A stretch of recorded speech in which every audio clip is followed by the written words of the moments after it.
بسم اللہ الرحمن الرحیم۔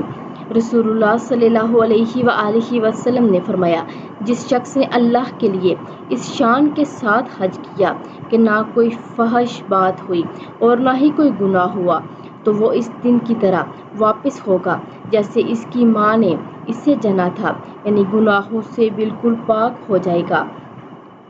ایک عمرہ کے بعد دوسرا عمرہ دونوں کے درمیان کے گناہوں کا کفارہ ہے، اور حج مبرور جس حج میں حاجی اللہ کی نافرمانی کا ارتکاب نہ کرے کی جزا جنت کے سوا